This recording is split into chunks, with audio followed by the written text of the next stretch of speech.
ठाकुर पानी पीवे ना पीवे कोई मतलब ही नहीं, आपको नु मिलना चाहिए।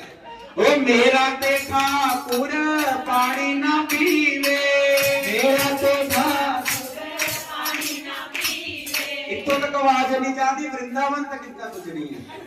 अब वृंदावन तक आवाज बजानी है, मेरा ते ठाकुर पानी ना पीवे। उच्ची बोल, ओ पानी ना पीवे, ओ पानी ना पीवे,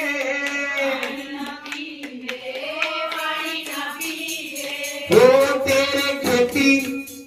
तेरे खेती पानी लागे